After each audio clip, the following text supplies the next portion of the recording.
are listening to the Therefore I Geek podcast, episode number 73. Hi, everybody, and welcome to Therefore I Geek. I'm Andrew. I'm Tracy. And I'm Zool.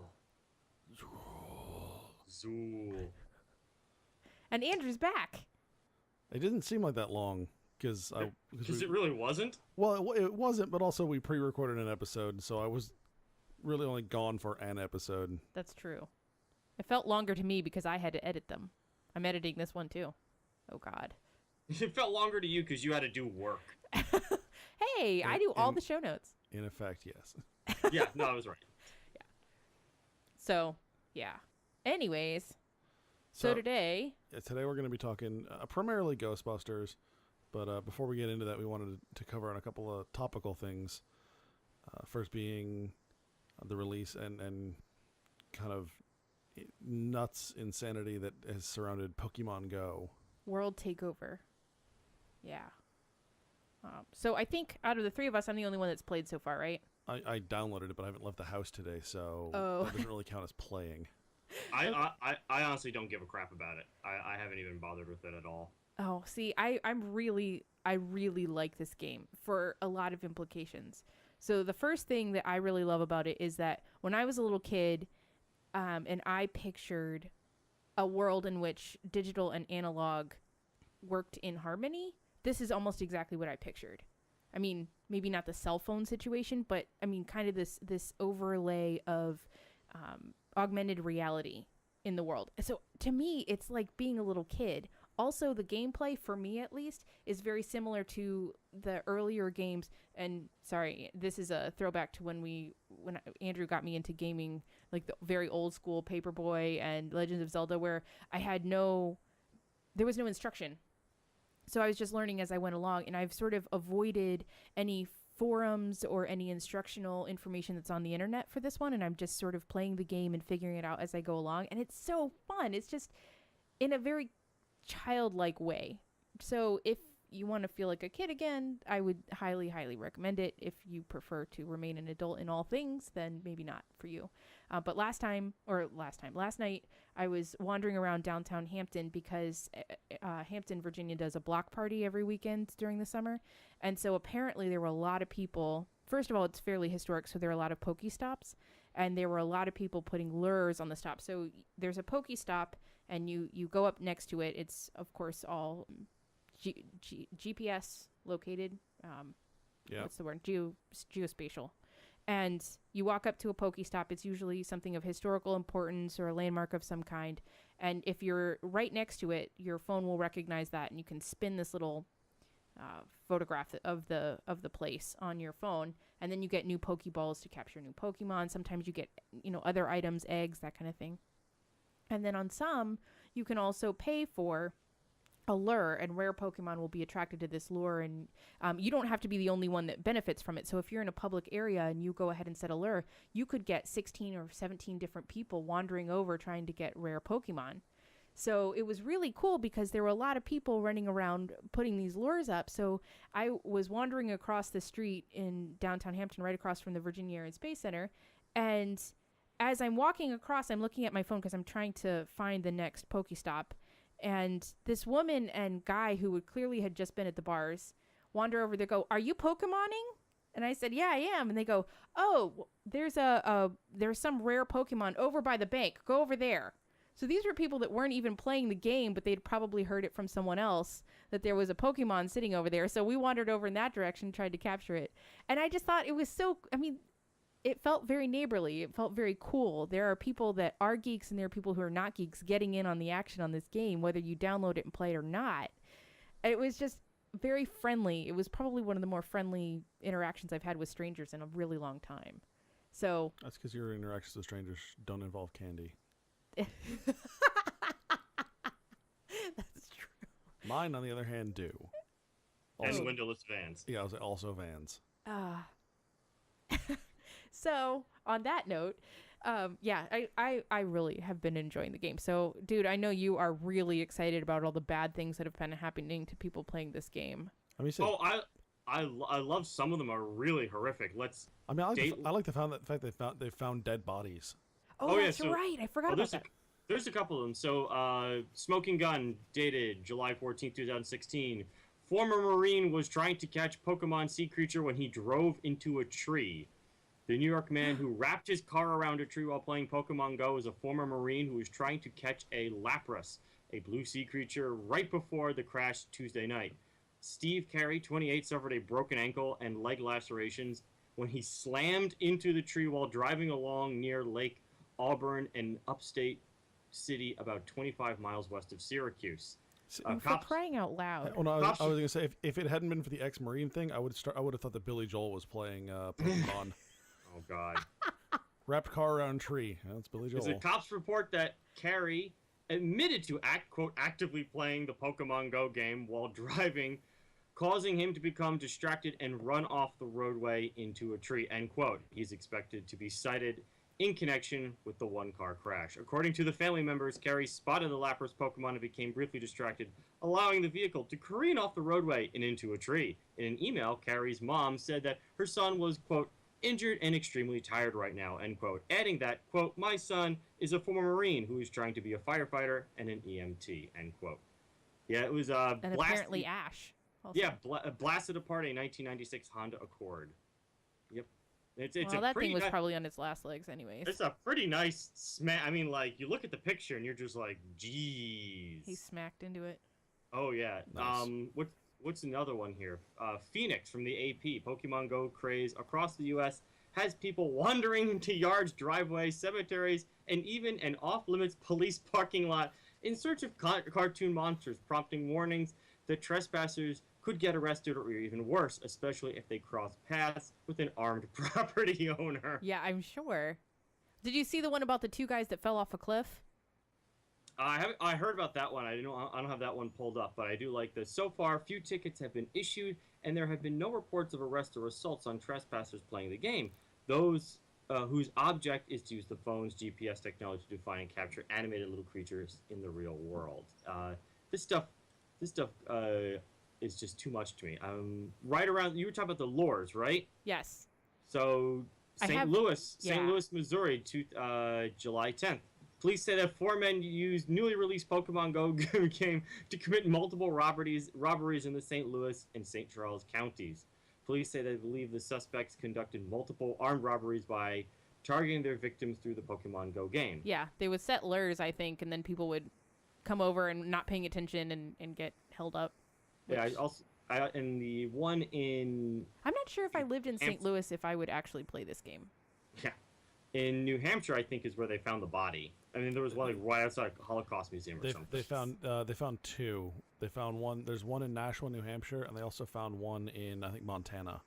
Yeah, that's something. And then there's been a couple of videos of like people in Central Park, and I've got one from the Telegraph showing a group of people just launching themselves in one direction to catch these little. It's really that's really hilarious. Nice. It's really something. But, I mean, it's funny. At work, a couple of my coworkers are really into the game. I really have very little interest. I downloaded the Star Realms app, and that's basically what's been wrapping up my time. And we were sitting there in the office going, how long is it going to take the base to put out guidance on playing Pokemon Go? And it turned out it took a week and a day. So they finally released guidance. And they're basically like, don't go into restricted areas or ships' engine rooms chasing Pokemon. Stuff like that. And I remember a buddy of mine on Facebook posted a picture of someone catching a Pidgeot? Pidgey? Yep. Pidgeotto or whatever it is. Mm-hmm. A Pidgey. Like a Pidgey off a twerking stripper's ass in the club. Some of this stuff is awesome. Really, That's awesome. On a more positive note, I have seen photos of young people setting up Pokemarts, which is their own nickname. So they'll be near a Pokestop or whatever, and they'll set up like little cardboard, like a lemonade stand, but it'll have soda and chips and stuff, and they'll sell them. I think that's so cool. It's encouraging entrepreneurship and, stuff. Possibly also drug deals. Who knows? Anyway, so that's Pokemon Go.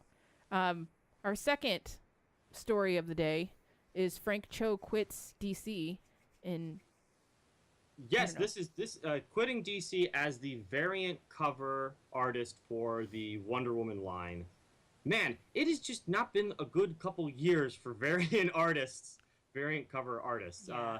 This coming from bleedingcool.com. Frank Cho was a number of A-list comic book artists commissioned by DC Comics to create 24 variant covers for the first year of their relaunch twice monthly comic books. I guess they're doing this whole thing again. I'm not a DC reader, so I don't know what's going on. Mm-hmm.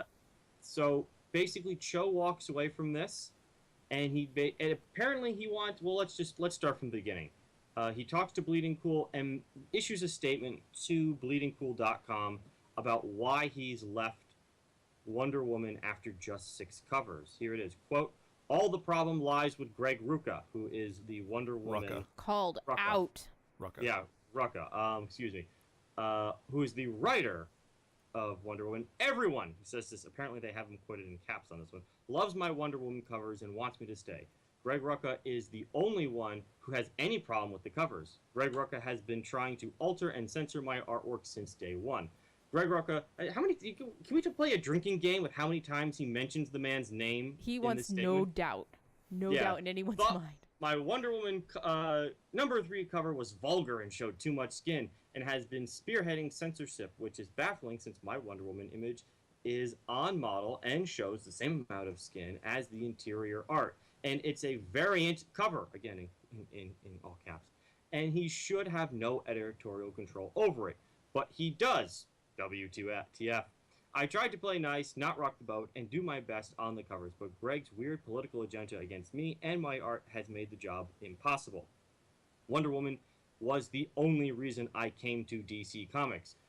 To DC's credit, especially art director Mark... Oh, God, another one of these names I can't... Chiarello. Yeah. They have been very accommodating, but they are caught in between a rock and a hard place. I just want to be left alone and do my Wonder Woman variant covers in peace, but Greg Rucka is in a hostile power trip and causing unnecessary friction over variant covers. So this kicked off craziness immediately after he walked away, and basically the industry seemed to draw battle lines and literally hashtags for... I mean, see, that article dropped, excuse me, let me just do... That came out the 14th. The next day, on the 15th, bleedingcool.com has just reaction from everyone across the spectrum, people going Team Frank Cho with all these hashtags, other people just being incredibly angry at him, calling themselves Team Rucka, people going as far as to say Cho's work is sleazy, he's fake empowerment, and goodbye and good riddance, while others decry censorship. And it continued on and on and on and on, where Cho's favorite internet outlet, the Mary Sue, actually reached out for him, and he gave a really, really lengthy statement as to what's happened. Fairly reasonable, I felt. Yeah, so let's read it. Let me read it here. I got it printed out in front of me because I couldn't, when I printed it out off the website, it didn't work. So, and he's not a fan of the Mary Sue. In another, and they're not really a fan of his either. No, they are really not. They've been out for blood, his blood, for a while. And he, in a interview when they announced he's leaving DC, Bleeding Cool did an interview with him. This is Dateline, May 3rd, 2016. It's a fairly good interview between him and Bleeding Cool. They ask him, Bleeding Cool says, there has been plenty of social media criticism.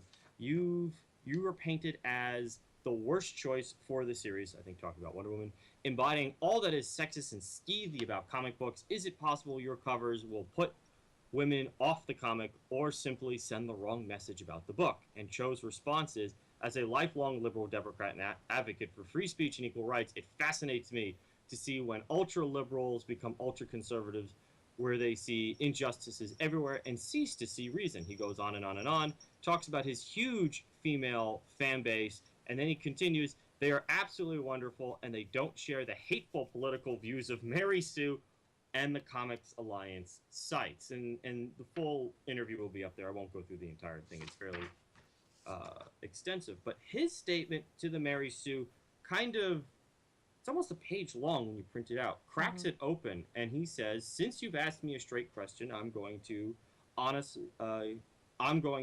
honestly as possible from my point of view. So He already detects animus between him and the Mary Sue, but he's going to be straightforward with them. He goes on. Wonder Woman was my dream job at DC. At DC Comics. I love and respect the character very much. When I was invited by DC to draw the 24 variant covers for Wonder Woman, I was ecstatic.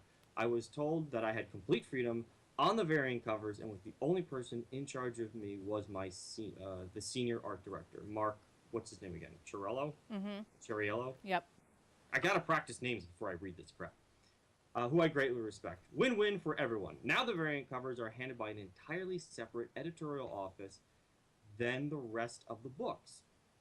I was given assurance that I would not have to deal with a Wonder Woman book writer or editor at all, and we're told I would only be dealing with Mark. With Mark. So I came on board and started working right away. Everything went smoothly at first. I turned in my first batch of cover sketches, and Mark approved them, and I started finishing and inking them ASAP since these were bi-weekly covers and we had limited time. Then Mark started getting notes from Greg Rucka ordering him to tell me to alter and change things on the covers. Remove an armband, make the skirt longer, and cover her up a bit, stop showing too much skin, add a lasso here, etc. Well, Mark and I were baffled and annoyed by Rucker's art change orders. More so, since the interior pages were showing the same amount or more skin than my variant covers. And he gives an example. I requested that Mark Rucka back off and let me do my variant covers in peace. After all, these were minor and subjective changes. Let's face it, being told by a non-artistic freelancer what I can and cannot draw didn't sit too well with me. Then things got ugly. Apparently, unbeknownst to Mark and myself, or me, DC, for whatever reason, gave Mark Rucka complete and total editorial control on Wonder Woman, including variant covers by contract. My promises of creative freedom were verbal. I think this is a case of complete miscommunication and things falling through the cracks during the post-DC headquarter move to Los Angeles. Had I known Mark Rucka had complete editorial control over the variant covers, I would have never come on board Wonder Woman. Since we were on the same team with the same goal, making great Wonder Woman comics, Mark and I tried to reason with Greg Rucka to back off and let me do variant covers in peace. But Rucka refused and tried to hammer me in line. Things escalated and got toxic very fast. The act of a freelance writer art directing me, overruling my senior art director, altering my artwork without consent was too much. I realized after Rucka's problems with my Wonder Woman 3 variant cover, my excitement and desire for the project have completely disappeared, and I decided to bow out quietly after I finished my Wonder Woman number 4 variant cover. This is around the end of May.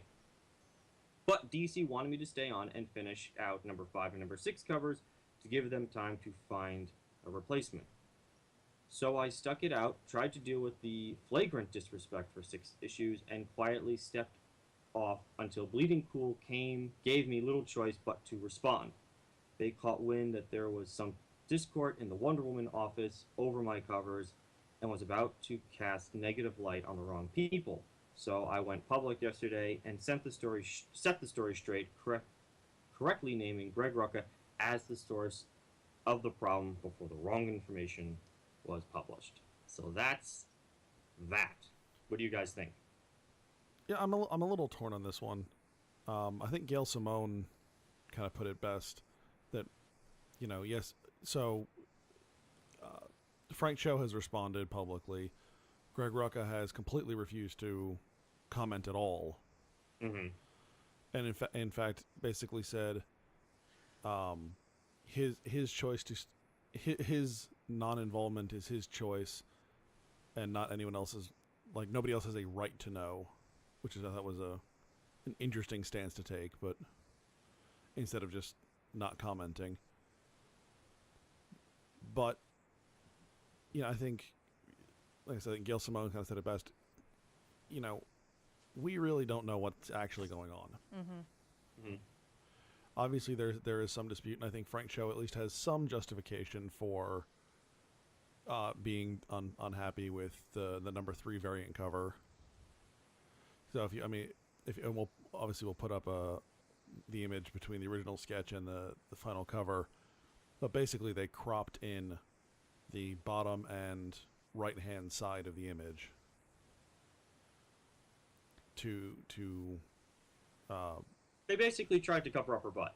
yeah. Well, and to play devil's advocate, although I agree with you that if the writer on the comic is actually has editorial privileges on the variant cover, which seems a little odd, I can see why that would really tick off an artist. I really can see that. However, I think that the issue with this is not so much even that she's showing so much skin, but more that she's showing her panty line, which but again, that seems a little in bad taste to me. But okay, I'm not even certain that's her panty line. That could just be shorts. yeah, but I mean, guess. regardless, I think the issue is that Frank Cho, in good faith, made this finished art, and then without his consent, they trimmed it. They cut it. After it had been apparently approved by his senior editor. Well, I don't know about that part, but yeah, it was changed without his consent, and that part, that's the part I agree with him in terms of taking issue on. So let's clear at least one thing up, because we covered this on our censorship issue. I actually think the calls of censorship are a little overblown, provided, again, what Cho knew about who had editorial control or not. So when you enter into a contract, and he said his was verbal, but when you enter into an agreement with someone who is the editor, they have final say over what you produce. You are their employee, and they're your client. So you have to produce something that they have the final say over. So it's not a censorship issue in that case, right? As far as I'm concerned. No, I don't think it's a censorship issue. I think right, but that's something that's come up. So I wanted to clear. Well, that's because people throw the word censorship around without having a full understanding of what they're saying. Which is why I just said what I said. That's why I wanted to clear that up. The other thing, though, is if Cho had no idea that this was going to happen, and he basically says, if I knew that these were the conditions of my employment, I wouldn't have agreed to it. He has every right to just walk away. He says, okay, if these are the conditions, I don't have to do this. See ya. And that's it. I think this is basically the way the marketplace of ideas work out, is once he understood the conditions of his employment fully, and I understand that he probably would have been super pissed when he got blindsided with these notes of like, who the hell is this guy? Who are you? Right. And he's like, all right, this is not working. The other thing that seems to be suggested is these two guys do not like each other. No. Although, again, I mean, I don't personally know Rucka. I don't know. I don't know his name wrong, so I don't know. I don't know a lot about it.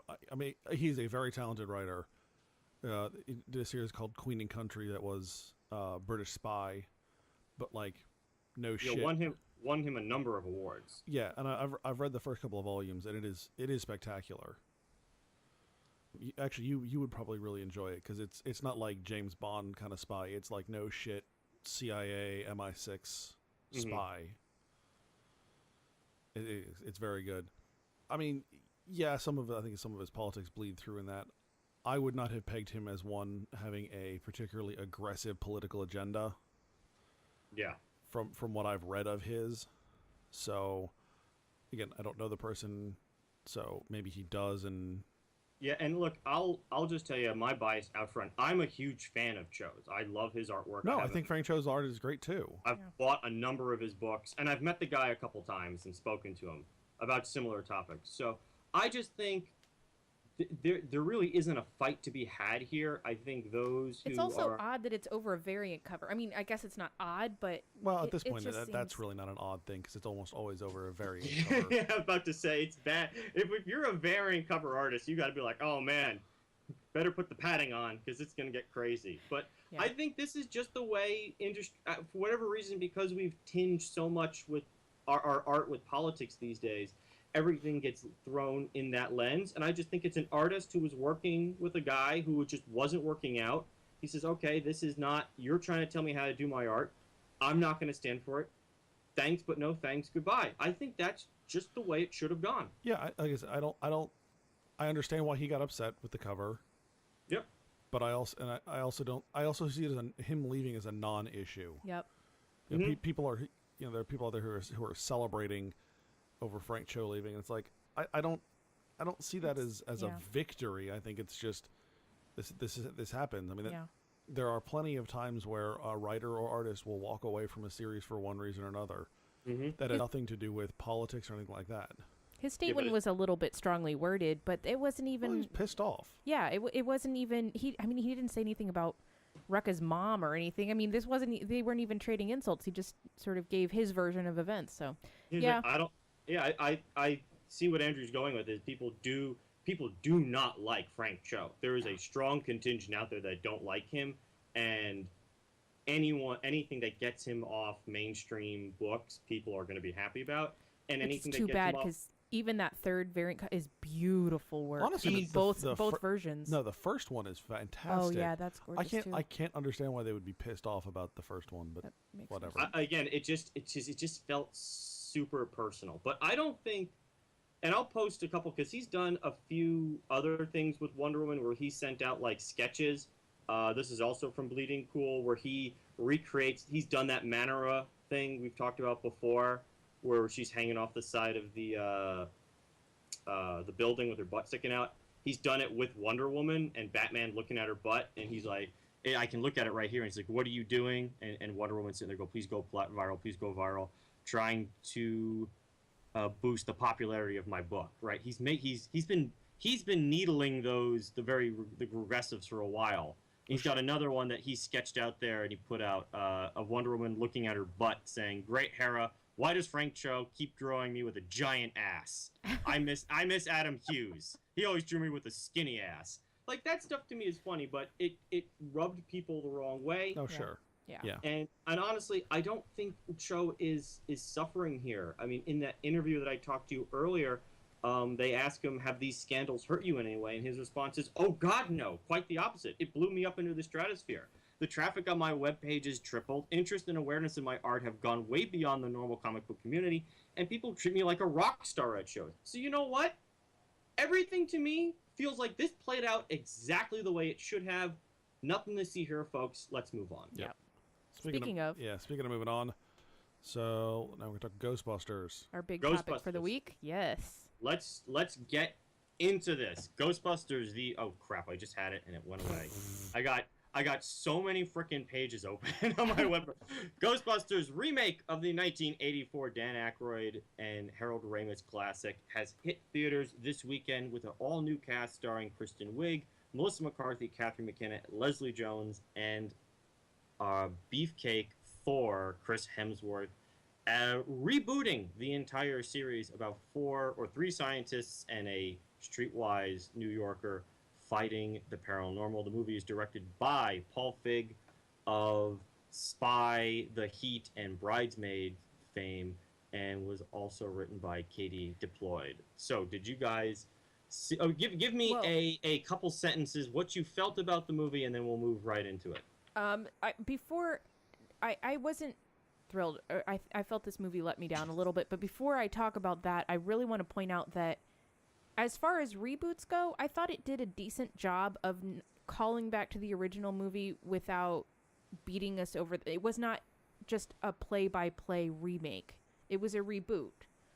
I don't necessarily know that the callbacks were always very well done, but I will say that they were not aggressive or in my face all that much.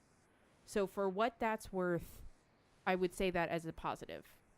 All right, Andrew, what do you think? Give me a couple sentences on your thumbnail review of Ghostbusters. The movie wasn't terrible. It wasn't amazing, and I think the movie just in general starts in a no-win scenario. You know, coming out as a reboot of what is generally considered to be one of the most perfect or near perfect comedies ever filmed. Yeah. I think, having said that, I mean, some of that, I think, at least in my case, is it's personal, not the fact that I'm a Ghostbusters fan, but not like an epic Ghostbusters fan. A lot of it was just not my style of comedy. Mm-hmm. Yeah, I'll have to say, I didn't like this. I certainly didn't hate it, but I felt this was about as objectively a bad film as you can make. I thought, overall, from top to bottom, there were problems. I thought the performances of all 4 leads, and even Chris Hemsworth, were cartoony, unconvincing, and over the top. I felt the plot, while they did reboot it, just basically retransformed a interesting comedy plot from the 80s into a big cliched mega blockbuster. It felt terribly out of place.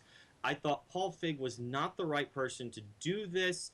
Luckily he was able to restrain Melissa McCarthy's verbal diarrhea. However, this has to be one of the most poorly directed and edited films I've seen in a good long while.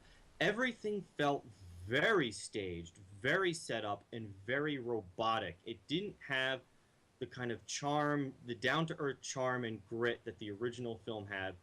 And in the end, I just don't think it delivered what it was aiming for. In the end, I was going into this somewhat optimistic, and you guys know, I've been on the record, this movie is going to make serious money. Mm-hmm. I might be a little wrong about that. We'll talk about it in a second. I don't know that you're wrong, but... Well, no, I have something on it. But, so I would have to just say, this was bad, and I think just about as bad... Did I hate it? No, I've certainly hated movies more than this one. But this was bad, and it's certainly disappointing, because I think Tracy and I talked about it prior to going on recording. Ghostbusters was a great film. Ghostbusters 2 was a worthy follow-up. The cartoons were worthy add-ons. The video game was a worthy add-on. This is, to me, the first serious dud in the franchise, and it's disappointing. It's more disappointing than anything else. I have to say, I'd really agree with a lot of what you're saying there, but it starts with, in my opinion, the casting and the director. Because Kristen Wiig, I've never liked Kristen Wiig. I don't like her humor. I don't like the way that she performs. Melissa McCarthy more so. She's a little more hit or miss depending on who's directing her and who's writing her screenplay. And Kate McKinnon is the person I like least in Hollywood right now, I think. I don't like her on SNL. I don't like her style of humor. I don't like the way she plays characters. I don't like the sloppy... arms over the back of the chair slouching, I'm basically a disgusting bachelor sort of play. I don't like that. Her lines were fine. It wasn't about her script. It was more about how she plays characters, and it was disgusting. See, of the characters in the movie, I actually liked her character the most. Oh, really? Yeah. See, I thought hers was the most interesting. Oh. See, I'm inclined to agree with Tracy on this one, almost 100%. I generally like Kristen Wiig. I thought she was the most talented thing on SNL for years. Very disappointed in this kind of... The years you're talking about that didn't take much. I could have trained a potato to be more entertaining than most people on SNL. This is all true, but I want to give credit where credit is due. I want to come out and just say I was a Kristen Wiig fan. I thought she does a lot of interesting stuff. She was terribly disappointing in this. Melissa McCarthy, who I do like, we have to admit, is a one-note act. What she does is she talks trash for a really long time. And they cut her back in this one, which was good because it saved the movie from being 4 hours long. I was going to say, she played a straight role fairly well, especially during the interview with, what was the kid's name? I think of him as Thor every time I see him. Kevin, that's right. Kevin, so when they were doing the interview and she was playing the straight role to Kristen and Kate's just slobbering all over him, I thought she actually did really well there. And I've been talking about this a lot with Becky. See, I think nobody played the straight man well, and that the cast needed a straight man. It didn't have to be the same person. So, and the idea behind the straight man is basically the person who sets up the joke, right? They're like the pitcher. They put the ball in play and someone else hits it. And what this felt a lot more like was you had 4 individuals throwing up balls and cracking them out themselves. Yeah, and that's a really good analogy. And I want to just amplify what Tracy said. I thought McKinnon was wretched in this, but she was very difficult to watch. And we're sitting there. I wanted to see it with a big audience. I didn't get a chance. I saw it around 11 o'clock Friday night because I had a show, so I didn't get a chance to see a big audience. They kind of liked it. I mean, I think I chuckled twice. The girl was with me. She didn't laugh once at this film, and the audience... There were huge stretches of silence. These jokes really, really, really fell flat. That's the thing. It just wasn't funny. And then it just got bizarre as it went on and on and on. It just the whole thing with Kevin, I want to talk briefly about that, was such a strange and unnecessarily stupid character that didn't generate any laughs at all. I kind of enjoyed that just because I kept thinking of stupid Thor. Right. I can't think of him as I'm sorry. I can't think of Chris Hemsworth as anything but Thor. Yep. And same. so it's Thor doing stupid things. Yeah. You should have seen In the Heart of the Sea, because he was basically Thor, the whaleboat captain. It was really bad.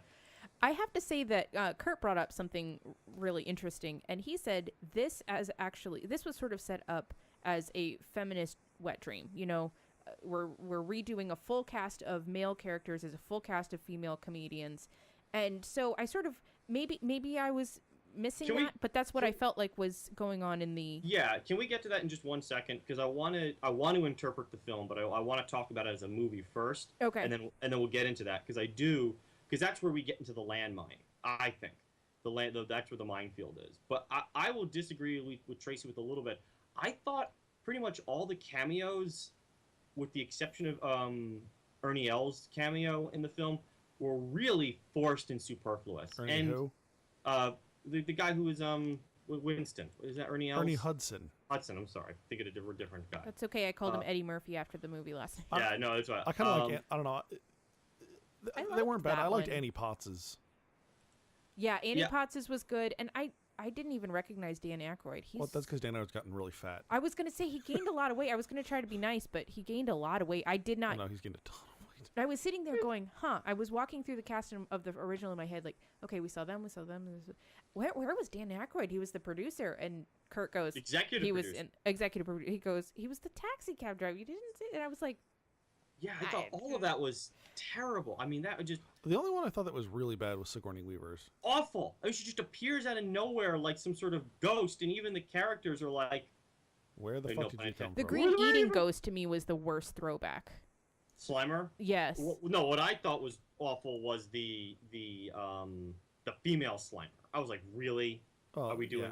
I thought that was just ridiculous. And was it me, or was the golden bust in Colombia early in the film, was that a bust of Rick Moranis?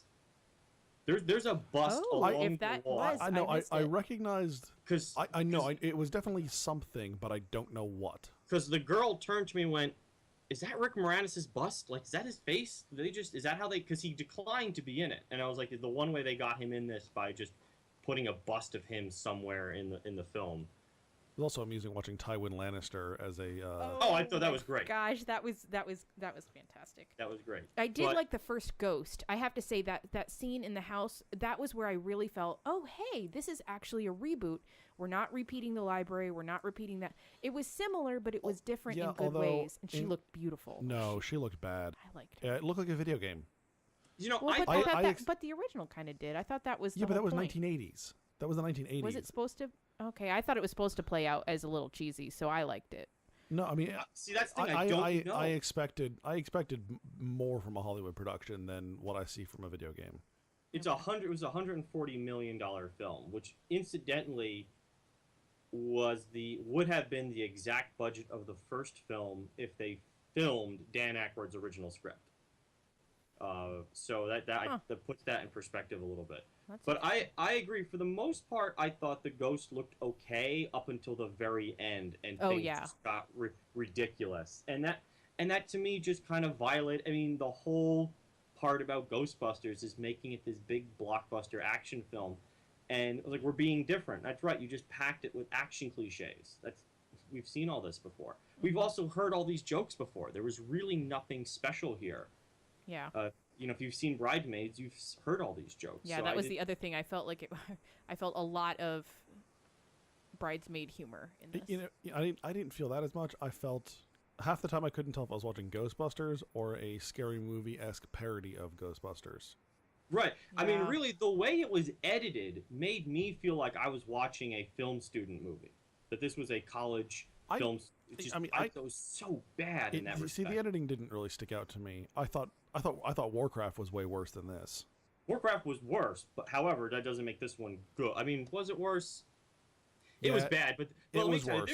But there are parts of this, and I think it's the combination of editing and directing here, where there are scenes, for instance, where Holtzman just appears out of nowhere and is like, we're going to talk about the guns we make. And it was like, where did this come from? And then you get another jump where they're in the camera sets up on the hood of Ecto 1 and they go, "Are you ready to save New York?" And they cheer.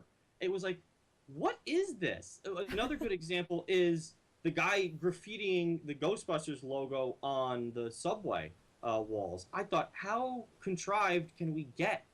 That one did stand out to me a little bit. It was to me it was just one after another, and I thought the rock concert scene was just the epitome of how bad it could get in terms of the way. I thought that could have been if that had been set up better, it would have been nice. Honestly, I liked the look of that scene pretty well. Honestly, it didn't feel much like a heavy metal concert, but other than that, no, it really did. And then it was like other than that, it was just like I mean, like, honestly, I don't know that this movie. Part of the problem I think we're having with this movie is how good the original is. Honestly, I think. Yeah. And like I mean, this movie kind of came out in an almost no-win scenario, where that no matter how good it was, and I'm not saying it is anywhere near as good as it could be, but no matter how good it is, it's still not going to be the original, and it's still not going. People are still going to crap on it because of it not being that good. That's a very fair assessment. That's true. However, I think two things can be true at the same time. No, certainly. Everything Andrew said can be true. The movie can also have problems. Be really bad, and I think that was the issue. And I'll I don't think it's really bad, but certainly I think there are issues. I understand.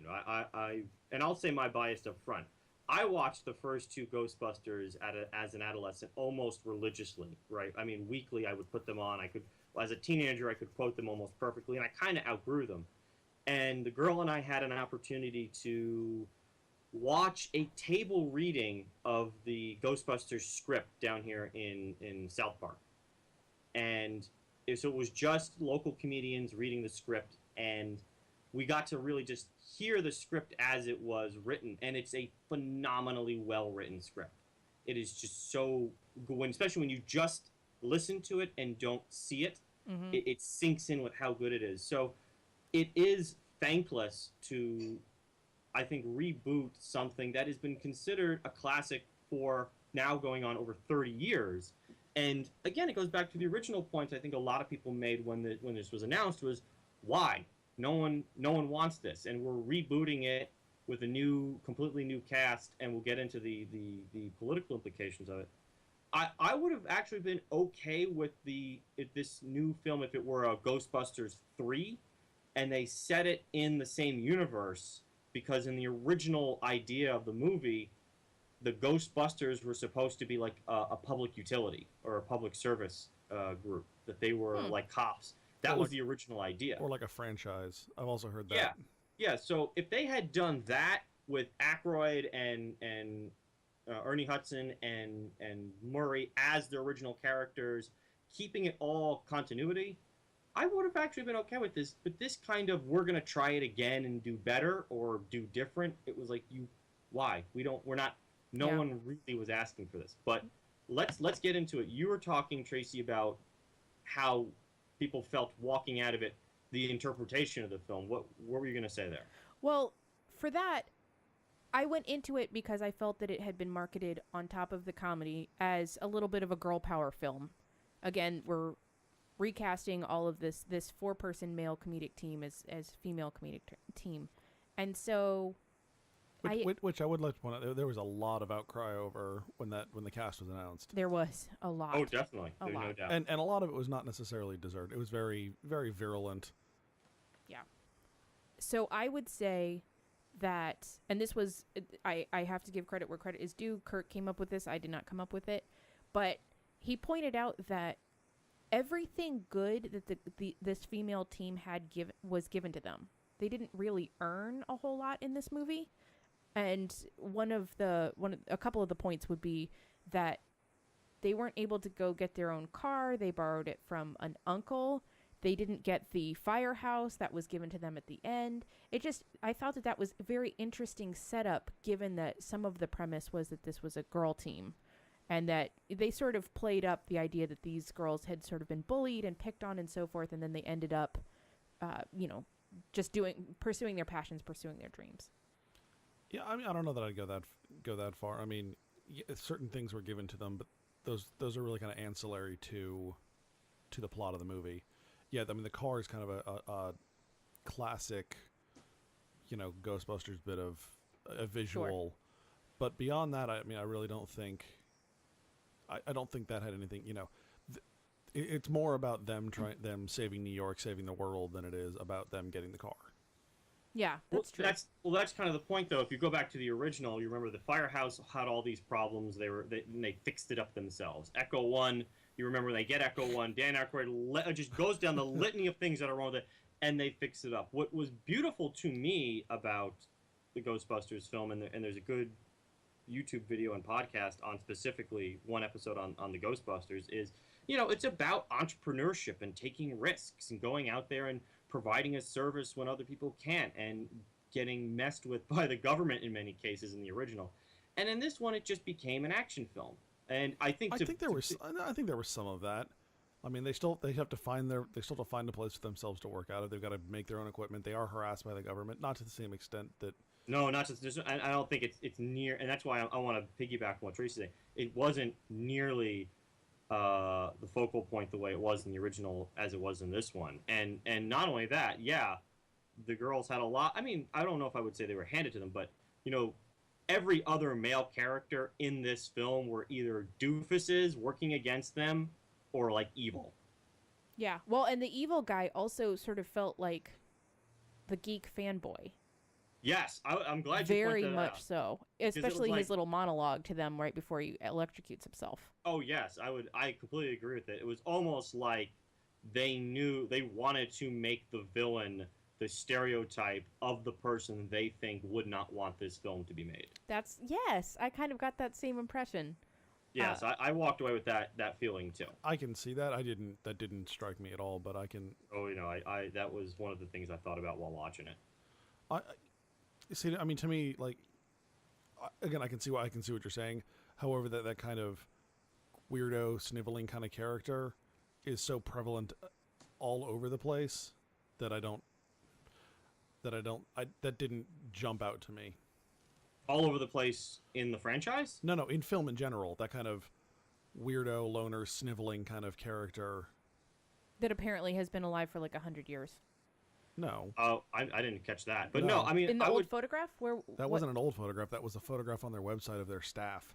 Oh, I see. Yeah. I misunderstood that. Even the ley lines thing was so just...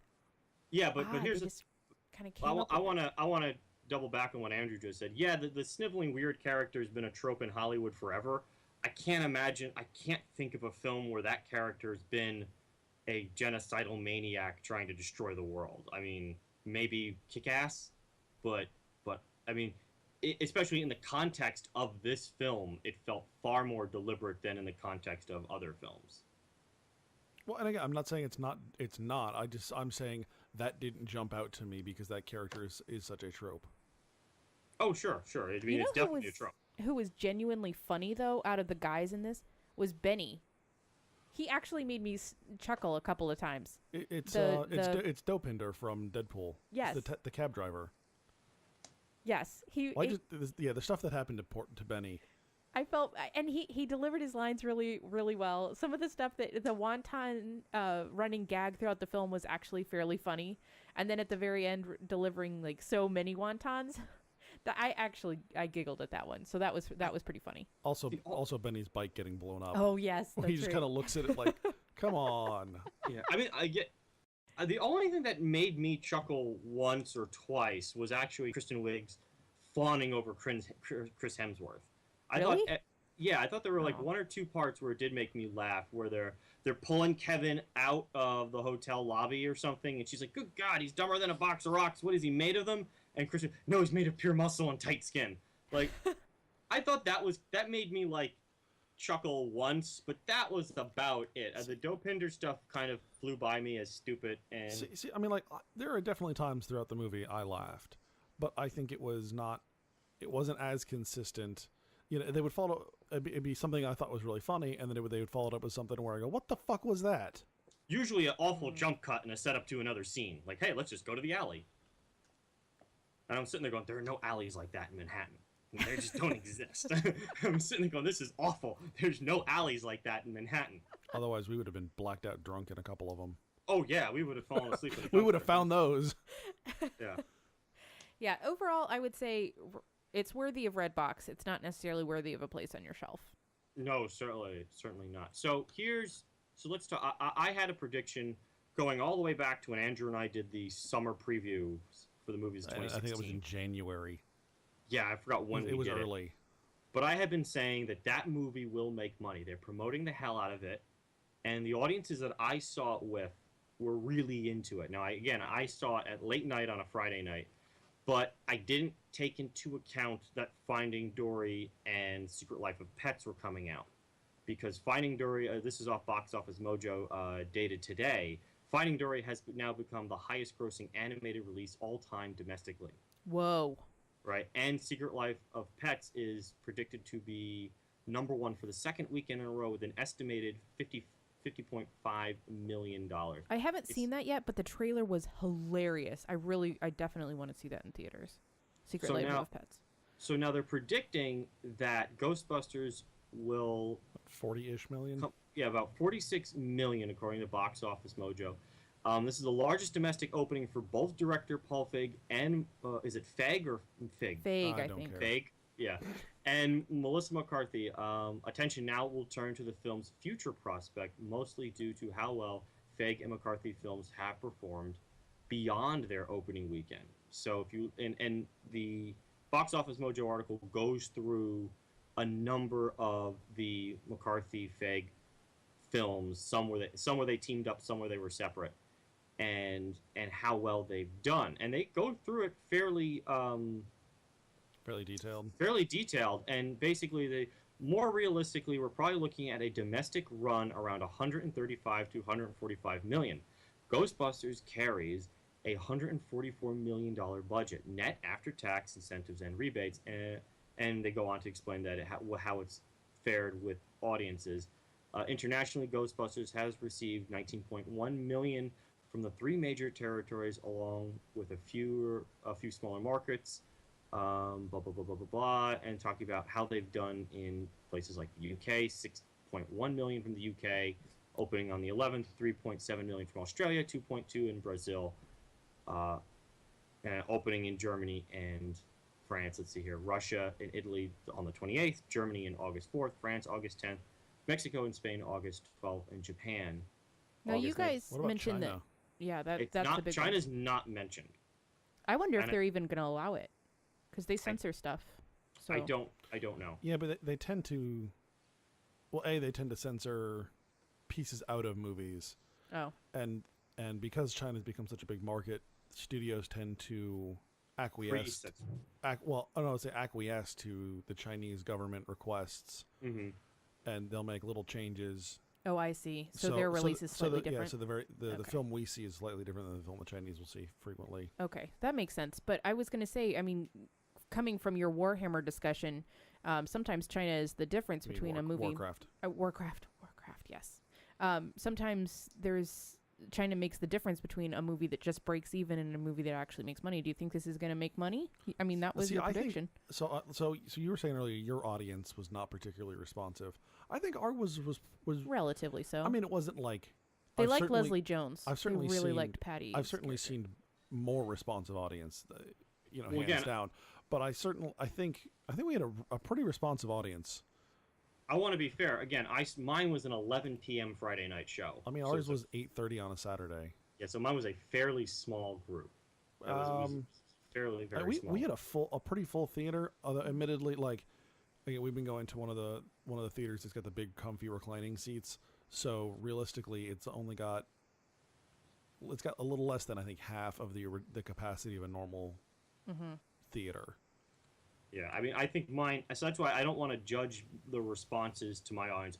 When I judged the responses to the trailer, I was seeing big movies on opening weekend with full theaters, loving that. So, the theater I saw it in, there were maybe 20 or 30 of us in there, and it was pretty quiet. I don't think that's fair. I suspect that it's obviously it's not going to break any box office records. I think it'll have a decent run though. I think it's going to turn into one of those movies where people are like, oh, did you go see it?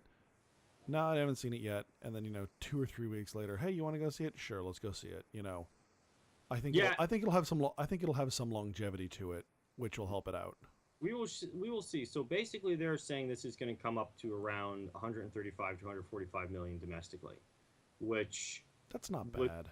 Right, but with a $144 million budget, that's not good either, because it depends on how much the theaters take from that, and that's always different depending on the film and the deal it's made with the theaters. Also the week.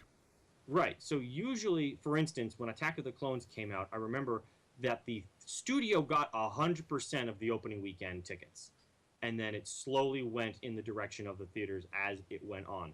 I don't know what the deal is they made with the theaters this time. It could be 50-50, and then slowly increase in favor of the theaters as the weeks progress, or be more favorable in the direction of the studios as the weeks progress.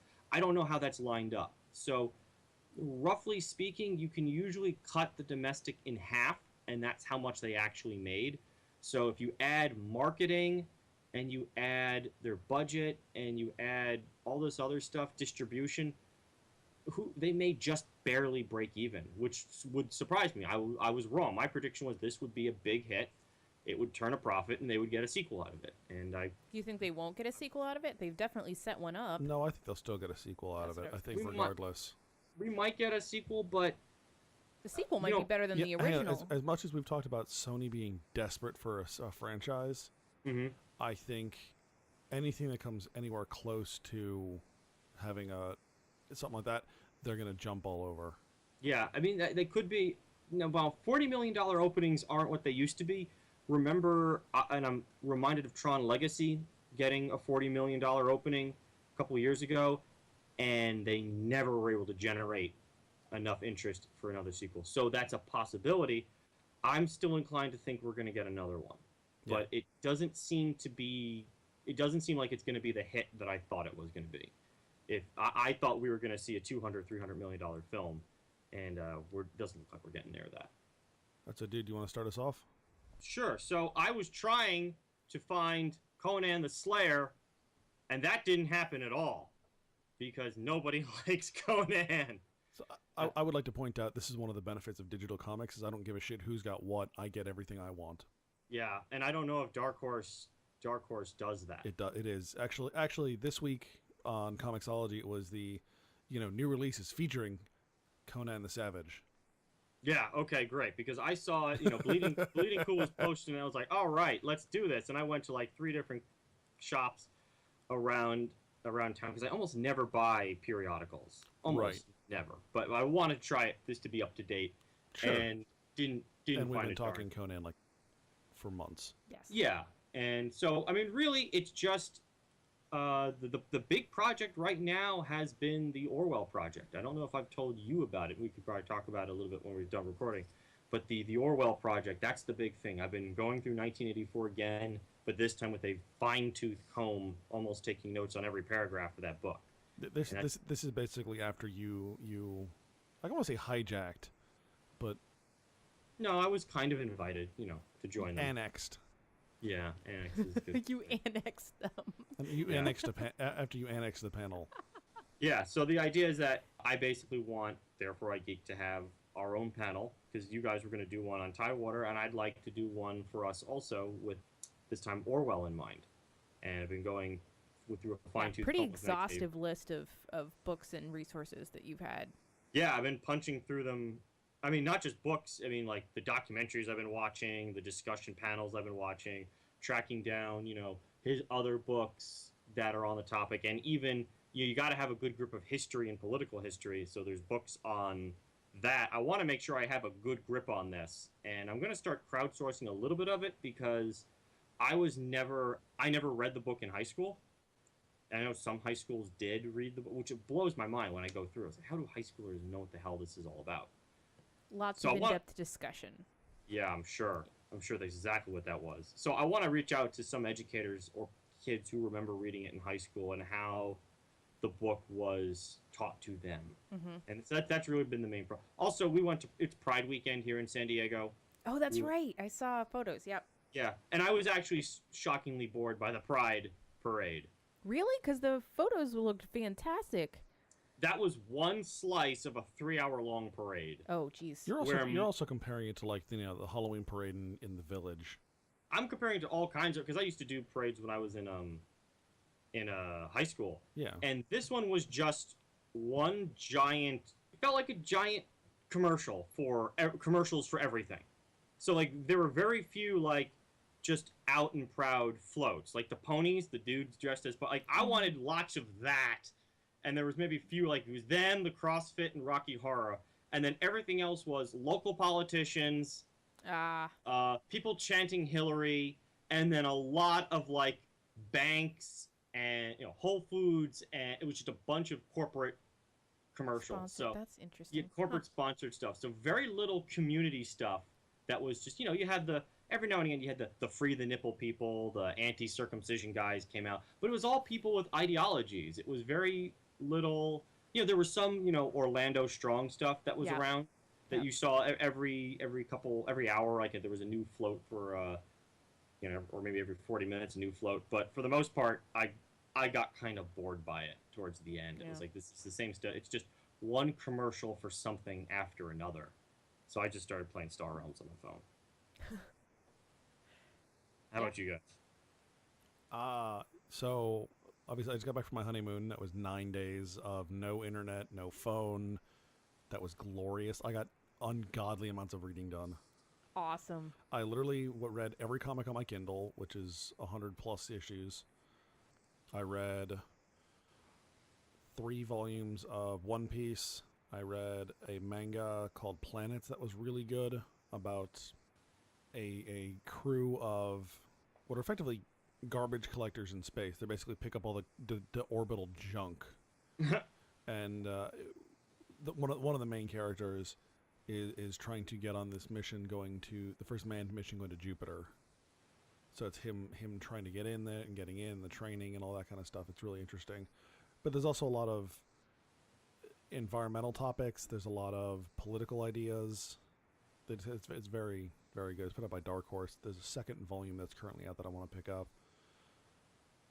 I finished the first volume of Gundam Origins, which is basically a retelling of the Mobile Suit Gundam anime as a manga, which is very interesting. There's like 10 volumes of that.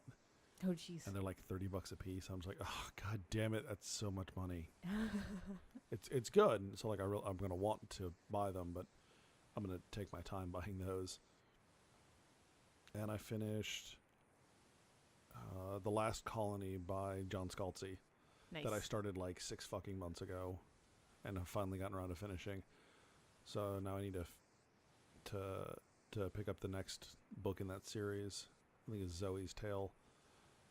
The only books I didn't get to, I have three more volumes of One Piece that I brought with me that I didn't get to, and I only got a few more pages into 10 Cent Plague. That was kind of one of my last books that I picked up and just didn't have a chance to get very far on that one. But yeah, so that's kind of what I've been doing. Cool. I have been watching a British procedural drama. I'm a big fan of procedural dramas, in case you didn't notice that prior. So I start with usually the good ones, and then I end up watching like Criminal Minds. Sorry, Criminal Minds, people. That's like I start watching other shows, and then I end up back at the West Wing somehow. Yes, every time with you. Every time. Especially when election season is due, which in the U.S. is about every 18 months. Yes. On a good year.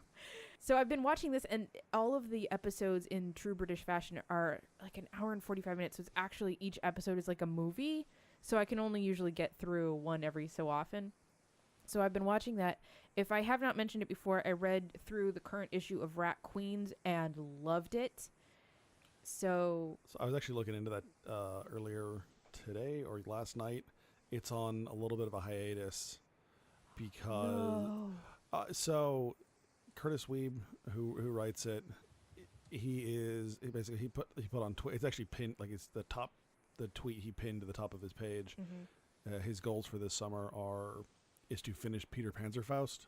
Oh yeah, which he has not finished. Oh, I didn't realize that wasn't done. No, So he wants to finish that, and then come back to Requeens. He said, look, Requeens has not been canceled. It's just on a needed creative hiatus. Okay. Well, I hope so, because I love that book.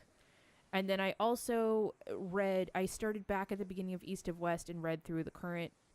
And that is such a good, and some of the things that Hickman set up, in the first 5 or 6 issues are starting to pay off in ways that you wouldn't have expected. No, that's what I love about him. He did the same fantastic. thing in Fantastic Four, and he did the same thing in Avengers, New Avengers. Especially Avengers. I mean, there was stuff in issue 1 that paid off at like the last issue. It's like, you son of a bitch. Well, and other things that you think will go one direction go a whole different direction. People that you expect to be sort of above moral reproach are actually just as awful, if not worse. Yes, exactly. He's a phenomenal writer, and of course, if you haven't read East of West, you should be reading it. I have a couple of books on my shelf that I'm about to dig down into, and for the first time, I'm finally getting to in 4 years, I'm going to unpack all of my books, and I know I have at least one entire box that is stuff I've purchased to read and have not read yet. So I'm really excited to dive into For a moment, that. I thought you were going to say you have an entire box of stuff that's mine. I don't think so. I've given you back all of your stuff. I think in between the move before this one, I think I reacquired all of my stuff before you moved. I tend to borrow a lot of. Andrew has basically a whole library, so I borrow a lot. I have a whole library. That is the goal. That is actually a life goal of mine, is to have basically what I think is an exhaustive comic library, to have a very, very, very large example of nearly everything comics at least has to offer. Where I may not have everything, but I at least, I have pretty much everything that covers the gambit. I think the exception to that will probably be hentai, but well, that's a worthy goal. Unlike Dude, I don't think I'm a fan of tentacles. I don't have any hentai. I go straight European stuff. That stuff is way nastier. Of course it is. Of course it is. I actually picked up the new Heavy Metal today because I couldn't find Conan, but I picked up Heavy Metal, so I'm looking forward to. I'm glad you're enjoying that, because you were not convinced about Grant Morrison. No, certainly not. But I'm willing to give it. It doesn't have yet like the ongoing series the way they used to have, which one of the reasons why I really loved it originally was it had an ongoing series. It doesn't seem like he's doing that, but I'm still willing to give him. It's now quarterly. So I'm willing to give it more of a chance. So that should be fine. Also, it's funny. I'll tell you this really quick. It's kind of funny. I bought this new Napoleon Bonaparte biography. Very small. It was like a concise Napoleon Bonaparte. And you know how in Barnes & Noble they give you like recommendations of other books you might want to read? All 3 of them were on Warren Buffett. What? Yeah, I'm looking at them, and it was all stuff on, like, Berkshire Hathaway and Warren Buffett. It's like, you bought Napoleon, the concise biography, or whatever the hell it was called. You might also like Warren Buffett, strategies for this, that, and Warren. I was like, did I miss Warren Buffett's invasion of Russia? When did that, I couldn't figure this one out. I was like, this is strange. It wasn't Russia, it's when he pwned the Austrians. Yeah, maybe that's what it was. Warren Buffett's encirclement at Ulm. That's what that was. That was like, good God. I was like, that was strange. Also, the Battle of the Nile. We were watching this anime called Anjin Demi-Humans about in Japan. There's a group of people who are called Anjin, and they just can't die. They get killed and they come right back. And it's like the social implications of what it's like to have people in your society that cannot die. And the story is pretty compelling. The characters are dumb as hell, but I tend to prefer a compelling story. So that actually sounds really interesting. Yeah, it's definitely interesting. But there are parts where you're like, some of these characters are doing shit that this doesn't make sense to me. It's only 13 episodes, and I found it compelling enough. I binge watched it. I just went through it. I was like, I'm watching this. Nice. So it was pretty cool. All right, folks, if you like what we do, make sure you head on over to thereforegeek.com. Check out our blog posts and our podcasts. You can follow us on Facebook, on Twitter, and on Instagram. And you can find this podcast and other podcasts like it on iTunes, Stitcher, SoundCloud, and YouTube. So once again,